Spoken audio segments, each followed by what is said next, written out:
Agora a gente traz o olhar da investigação, daquilo que diz a Polícia Federal. E é importante que a gente possa te ouvir, Eli Jonas, porque, primeiro, é direito de todo brasileiro e brasileira colocar pressão em cima desse assunto, para que os culpados apareçam, né? Ponto. Segundo, existe um discurso de muita gente que diz, porque ninguém mais fala do INSS, porque cadê a investigação, não tem nada acontecendo. Calma lá, meu querido. O Eli Jonas Maia vem contar pra gente isso. Como é que estão essas investigações? Elas nunca pararam, né? Mas em que ponto nós estamos, Eli Jonas? Oi, Elisa, ótimo dia para você, para Isabel, que está acompanhando a gente nessa nova semana. Exatamente, quando a gente vê nas redes sociais, no perfil da CNN Brasil, por exemplo, muita gente até comenta, mas ninguém fala mais do INSS, não se fala mais das fraudes e pergunta onde está o dinheiro. A gente está trazendo então agora um balanço de toda essa investigação. Desde abril, quando foi deflagrada a primeira fase da operação chamada Sem Desconto, 8 pessoas já foram presas em 5 fases dessa investigação. 6 delas em Sergipe, na primeira fase, e outras 2 no Ceará. E quem são essas pessoas? Para quem muito se pergunta, quem são os presos por trás dessa investigação? Nesses casos, de acordo com a apuração da CNN, são pessoas representantes das associações que são investigadas. Associações que fizeram os descontos de forma ilegal e irregular contra aposentados e pensionistas, como a gente já vem acompanhando bastante ao longo dessa investigação, ao longo que a gente vem trazendo informações aqui na programação da CNN Brasil. Então, 8 pessoas foram presas já em junho.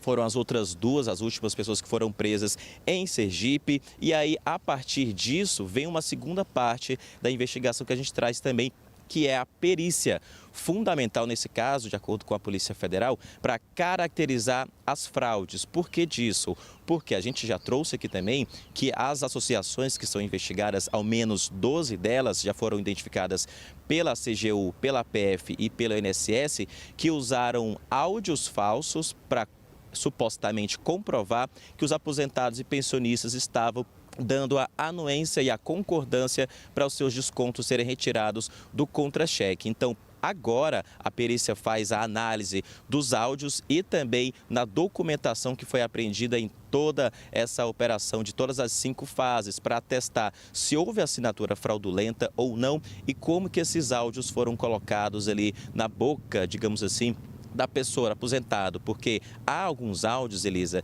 de aposentados falando sim ou não, mas que a CGU e o INSS e a Polícia Federal já sabem que foram fraudulentos. A gente até conversou recentemente com o presidente do INSS, e ele disse que isso se chama da fraude, porque além de ter cometido a fraude, de acordo com o INSS, essas associações estão usando áudios e também documentos que não são da realidade das pessoas, dos aposentados e pensionistas, com sobrenome diferente, com CPF diferente, para atestar supostamente que essas pessoas tinham a concordância, o que está sendo comprovado que não. E tem um outro ponto, é que mais de R$ 1 bilhão já foram bloqueados pela Justiça em toda essa investigação. Claro que a gente sabe que o número chega a quase 6 bilhões em todo esse caso, mas 1 bilhão apenas nas primeiras fases já foram bloqueados e isso está de acordo com o governo, voltando para as pessoas que foram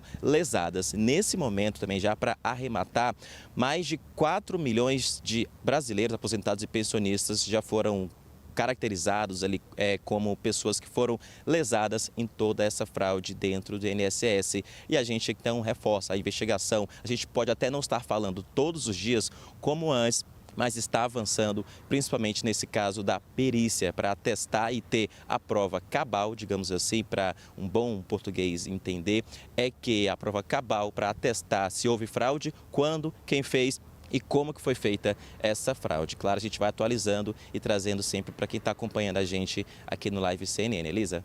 Eli, só mais uma dúvida, por favor. Nesse caminho da polícia, eles focam mais em quê? Em quem? Por quê? É claro que o debate político acaba sugando tudo isso, né? Porque o governo tal, porque o governo tal, porque não sei o quê. E isso também é muito do que se vê aqui no que a Isabel trouxe para a gente. Mas na investigação da polícia, o foco principal é quê? São as associações, afinal?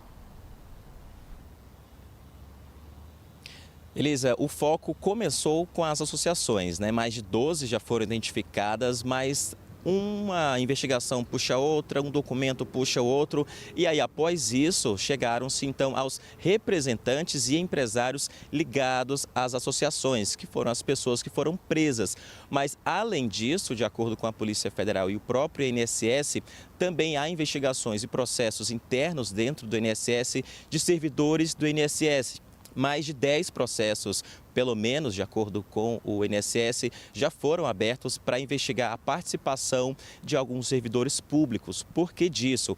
Porque a gente lembra nessa apuração, nessa investigação, que os nomes dos aposentados e pensionistas foram colocados de forma automática por pessoas que tinham autorização e tinham acesso para colocar no sistema. Até a toque de caixa, digamos assim, em massa, lotes em massa de aposentados e pensionistas foram colocados. Então, servidores do INSS são também investigados nesse inquérito, vários inquéritos, melhor dizendo, da Polícia Federal, que se concentraram aqui em Brasília, mas além disso, então tem essas frentes. Servidores do INSS, as associações e os empresários ligados às associações, todos investigados. Além de, claro, a ex-cúpula do INSS também, que houve o afastamento do ex-presidente. A gente lembra, e claro, todo mundo tem um contraditório. A gente lembra que o ex-presidente, o Alessandro Stefanotto, negou qualquer irregularidade, disse que tentou arrumar a casa, digamos assim, pediu informações à Polícia Federal e aí nega qualquer parte dele nessa situação. Então, investigação